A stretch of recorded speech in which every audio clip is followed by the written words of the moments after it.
What up, peeps? Tony Baker here for another list, another top 5. This time I'm doing the top 5 Stephen King movies. Okay, we all know Stephen King, man, prolific writer, been writing great stories for a long time now, and he's a legend. I'm gonna give you my personal top 5 Stephen King joints of all time that I've seen.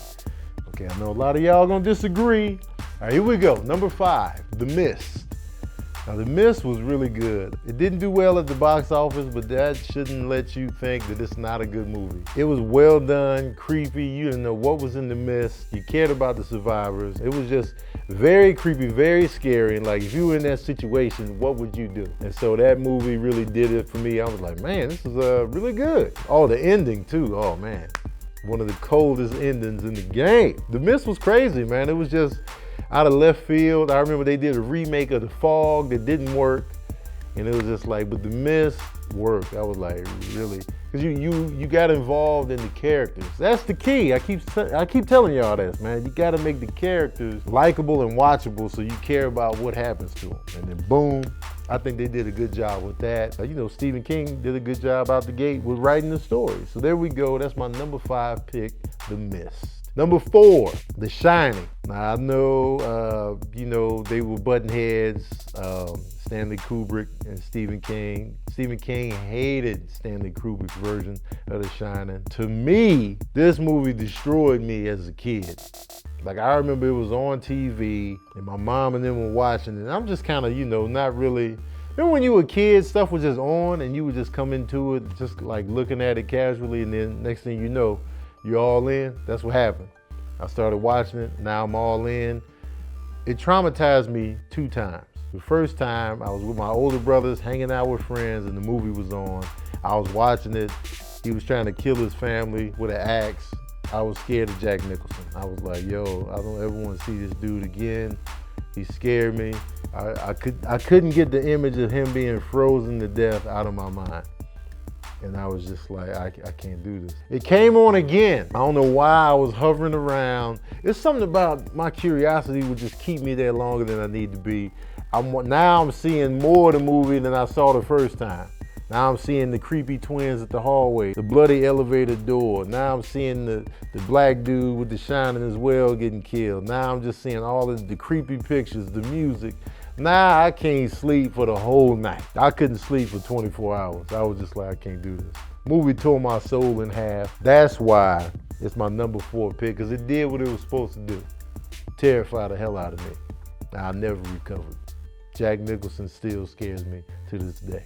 Okay, number 4, The Shining. Number 3, The Green Mile with Tom Hanks. This movie, man, tearjerk city.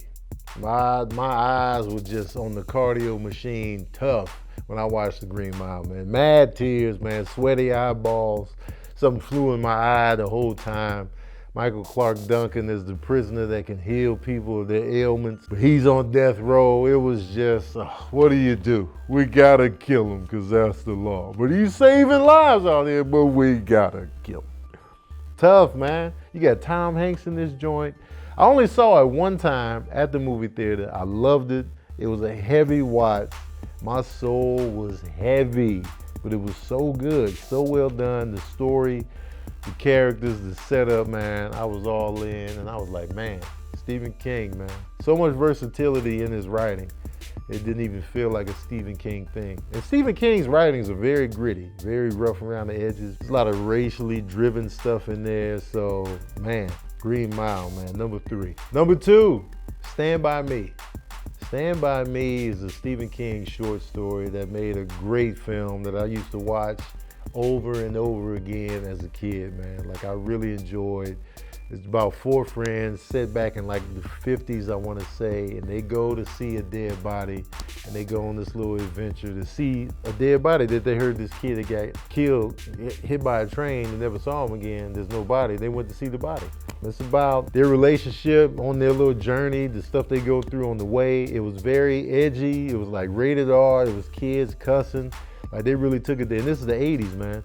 Had a great cast. River Phoenix, Corey Feldman was in that joint. Kiefer Sutherland was in there. It just really connected with me. I was like, yo, this is dope, man. And I always like a dynamic of 4 individuals, 4 friends, 4 people, 4 musicians. I don't know why I always like that. It just really stuck with me, and I just kept watching it repeatedly. It's probably the Stephen King movie I've seen the most. It's probably Stand By Me, and it holds up.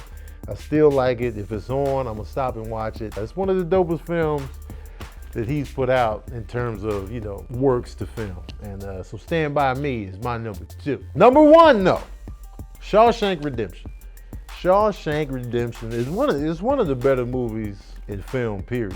Like, you know, Shawshank Redemption is one of those movies that shows up on everybody's list of like greatest films of all time. Matter of fact, it's number 1 on IMDb's top 250.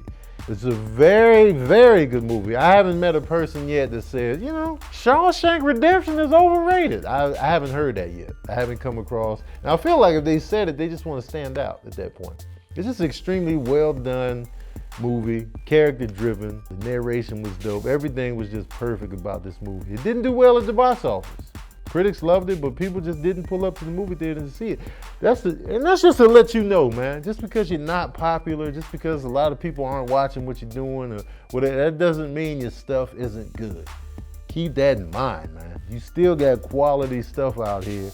Just because it hadn't caught on to the masses doesn't mean a damn thing. Shawshank Redemption is a prime example of that, man. Just a good movie.